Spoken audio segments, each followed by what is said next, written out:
Café Anyway. Hello. Mike's Daily Podcast. It's FF episode 2687, 2687, and Mike Matthews. Welcome to Café Anyway and Mike's Daily Podcast, somewhere in Podcastro Valley. Well, I got the door fixed, and now the garage door won't be in the mix of my life anymore because it's fixed, and I closed the door, and now I can just dance around like I did before. That was pretty much a summation of what's been going on today. Mike's Daily Podcast. It took two people to move that garage door. I moved it by myself, much to my back's Mike's chagrin. Daily Ouch. Podcast. I'm still paying for that. Yeah. Yes. Yeah. Cafe Anyway. Hey, it's Columbus Day. Oops, I mean Native American Day, Indigenous Peoples Day, National Moldy Cheese Day. What? Yes, and it's Kick Butt Day, because you should at some point do that. And if you are in the... Nope. What? Leif Erikson Day, as well as... Wow, all the explorers. All the colonizers. Everybody's all thrown into one day. It's crazy.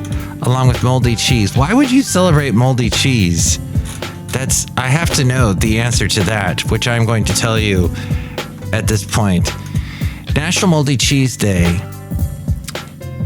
A cheesemonger is a person who specializes in cheese, butter, and other dairy products. They may take umbrage at the ordinary person's offense of moldy cheese. Well, depending on the type of mold. Some cheese molds, red or brown tinged molds, for example, are offensive. The bacteria-contaminated moldy cheese should go in the garbage quickly, unless you think, for some reason, like my mom used to, that would... And here's today's podcast picture. That was essentially just penicillin, and you'd make yourself healthy by eating mold. That's how I grew up in that world.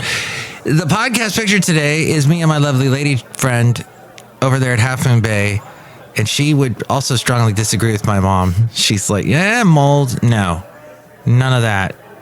Thank you. I'd like my airways clean so I can breathe. The late great Basil the Boxer used to enjoy going to Half Moon Bay in this podcast picture. He would run around the beach all along there. And so we always remember him, take a moment to remember him while we are there. And all the little birds running by. That particular day, which was about 2 weeks ago, the waves were huge. You couldn't even really stand on the beach. We're up there on a bluff. That's how far away we had to stay from the water because the waves were so huge. But it says here, gray, blue, or green colored moldy cheese, I guess is better. Like a sommelier pairs the best wines with meals. A cheesemonger provides expert advice on artisanal cheeses for recipes, banquets. You will travel into the incredible universe. And sources for restaurants. Cheeses such as Maytag Blue, Rockford Blue, Camembert, Gorgonzola, Stilton are a few of the moldy reasons cheese lovers celebrate on this day. The fuzzy mold on a wheel of fresh brie is called cat's fur. This show is clean. It needs careful maintenance. Pretty much. So things don't go haywire and go from delicious to not good for you at all, not nutritious. I got through that. I got into it. And Gorgonzola cheese is made with 3 different kinds of mold spores. It's like a milder blue cheese, but Gorgonzola is creamier and earthier. Toss it with pasta and mushrooms for an outstanding meal. Also, it complements any cheese plate. Add apples and tart dried cranberries, they say. Woo! And invite people over for tasting. And come on over. We're having some cheese here at Cafe Anyway. You guys liking the cheese? Fabagoo Things to do. They haven't tried it. They're staying away from it. They're actually standing on the opposite side of the room. So that's probably all you wanted to know about that, as I understand. Let's see. But really, what's going on the 10th is what we want to know. It is National Cake Decorating Day. Not that easy to do, for me anyway. I don't think I've even ever made a cake, much less decorated one. I need the cake first to enjoy the decoration of it. National Walk to a Park Day.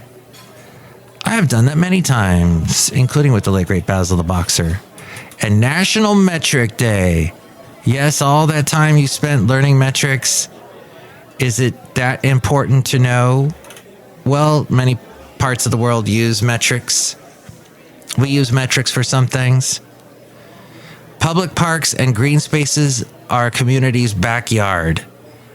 They offer nearby residents a place to play, connect, and reap the benefits of the outdoors. That's why National Walk to a Park Day, that's happening on the 10th of October, encourages us to walk to our local parks, feel the wind on our faces, take in the fall weather, and visit with neighbors. And they help with public health. They provide a place to play, exercise, and commune with nature. Bands mutations. So apparently 100 million people, including 28 million kids, do not have access to a quality park within a 10-minute walk from their home. So this day was made to bring light to that and encourage your community to support more public parks and green spaces. Absolutely.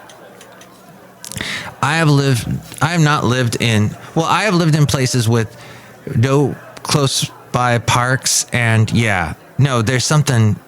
I try and take advantage of the parks that are close by as much as possible. It is a gift. The Trust for Public Land launched the 10-minute walk campaign. That takes how long to get to a park, if it does, as we go outside a Café Anyway, walking outside. Hey, there's a park right there outside a Café Anyway, somewhere in Podcastro Valley, the last place on earth. Anyway. On this date in 2017, the 10-minute walk campaign was launched, a movement that calls on mayors to ensure that everyone in the U.S. in cities has access to a quality park within a 10-minute walk from their home. By 2021, the campaign generated nearly 300 pledges from mayors across the country to increase park access for its residents. That same year, the Trust for Public Land founded National Walk to a Park Day to further the campaign and focus on the importance of green spaces in our lives. So, the Registrar of National Day Calendar proclaimed it to be that annually. That according to the National Day Calendar. Mike is on it, man. Man go where no man has gone before. We love it, Mike. NationalDayCalendar.com. Very helpful. The only problem with this website is sometimes I don't know who's writing these.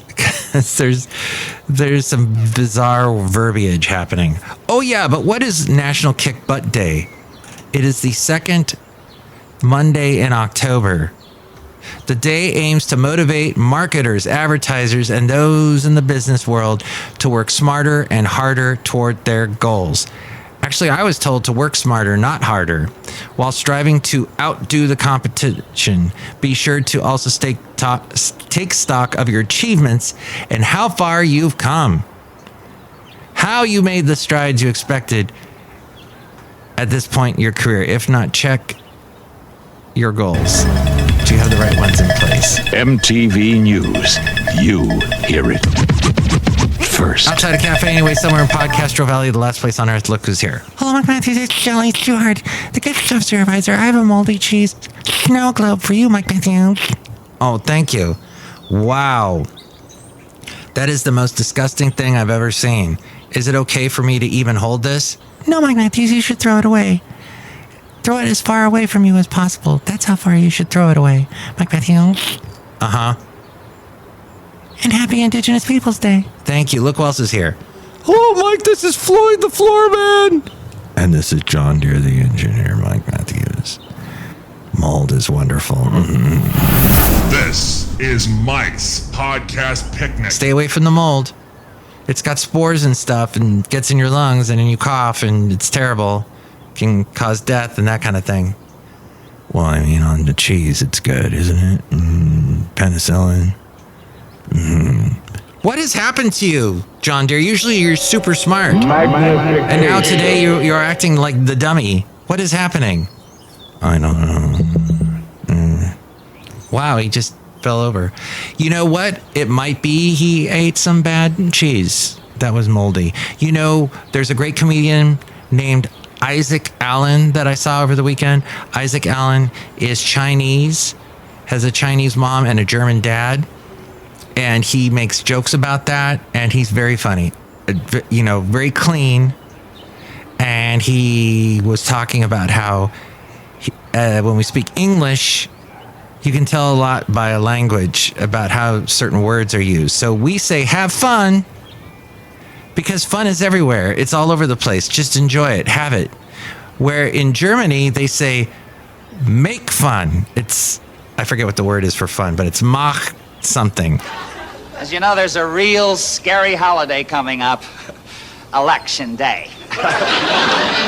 So to get you warmed up for it, we're going to do a Halloween show. Space. The Royal Trump Tweet Decree. Macht Space, which means make fun. And then he was saying, oh, look at you trying to have fun. He's like doing the German accent. You're trying to have fun. No, but you need to make the fun. You need to grow it on a little tree. You can't just have fun. You have to make it. Germans are always so demanding, it seems, when people make fun of them and do the German accents. And you know what's funny is Germans love that. They love how we poke fun at them. So they have a good sense of humor about it. But it's true. It's an interesting thing. Also, you know what we call a pun? They call it a work word. This is something the comedian did not say, but I was thinking in my head, you know, they call it a work word because it's doing two things at once. So it's working. You have to work, word. Work. You can't just have fun. You have to make the fun. Germans. Okay, any other interesting thing going on? Anything that I could pass along to you? Oh, did you hear that there was a My Big Fat Greek Wedding movie that came out?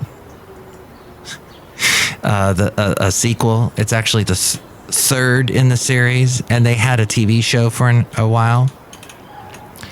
Let's see.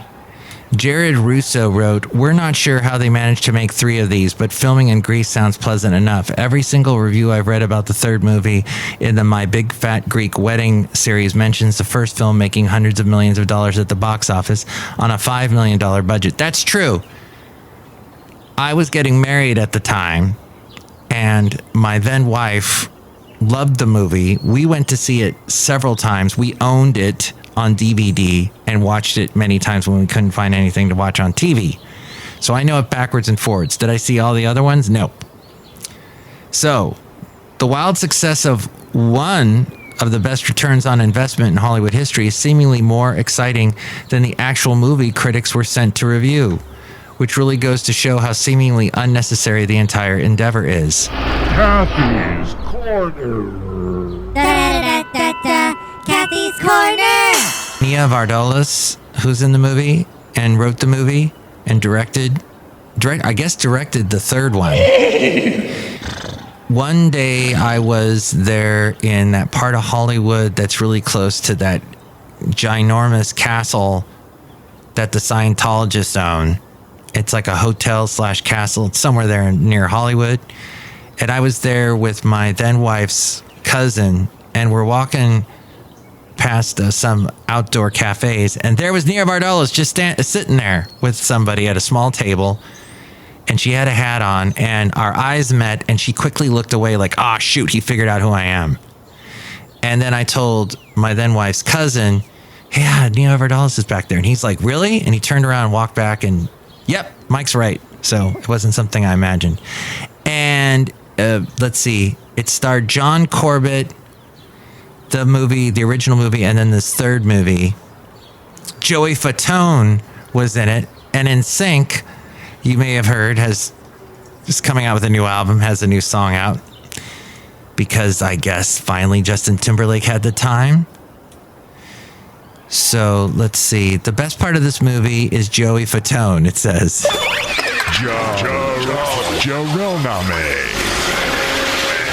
The character Joey plays. Yeah, that's everybody's named Nick in the Greek community, or Nicky. And then there's Gus, but I think Gus passed away. His guest manifests late in the picture and blessedly holds a tangible amount of pathos. Angelo is Joey. Huh? And Nikki, Gia Carides.